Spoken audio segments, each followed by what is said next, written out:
आखिरकार वो कौन था कि जिसने साहिल समंदर पर अपनी ही कश्तियाँ जला दी ताकि मुसलमान वापसी का इरादा ना कर सकें और जुर्रत व जवामर्दी से दुश्मन का मुकाबला करें और दुश्मन को शिकस्त दें।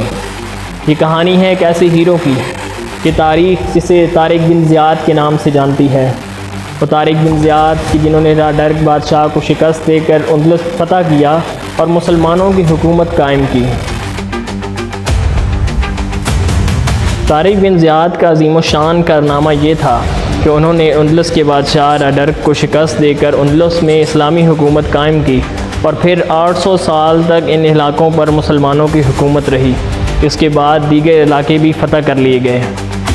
19 जुलाई 711 ईस्वी को तारिक बिन ज़ियाद 7000 का लश्कर लेकर जबल तारिक की तरफ रवाना हुए और यहीं पर एक रात क़याम किया। कहा जाता है कि जंग से एक रात पहले तारिक बिन ज़ियाद ने साहिल समंदर पर सारी कश्तियाँ जला दीं। कहा जाता है कि जंग से पहले तारिक बिन ज़ियाद ने अपने लश्कर से खिताब फरमाया। तारिक बिन ज़ियाद ने फरमाया कि तुम यहाँ पर अल्लाह के दीन की सरबुलंदी के लिए आए हो। दुश्मन तुम्हारे आगे है और समंदर तुम्हारे पीछे। अब इसके सिवा कोई चारा नहीं कि जुर्रत व जवामर्दी से दुश्मन का मुकाबला करो और दीन सिर्फ़ अल्लाह ही का हो जाए।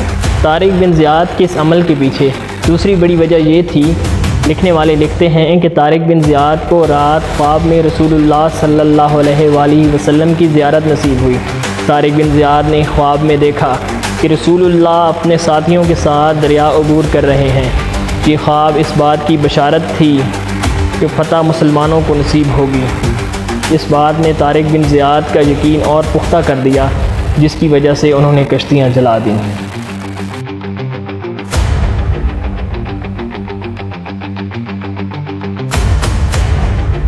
तारिक बिन ज़ियाद का ये बेमिसाल कारनामा रहती दुनिया तक सुनहरी अल्फाज में लिखा जाएगा। ये दुनिया आज भी तारिक बिन ज़ियाद, यूसुफ़ बिन ताशफीन, सलाहुद्दीन अयूबी और खालिद बिन वलीद की मुंतज़िर है। मगर हैरत की बात तो ये है कि ना ही कोई तारिक बिन ज़ियाद बन सका और ना ही कोई सलाहुद्दीन अयूबी।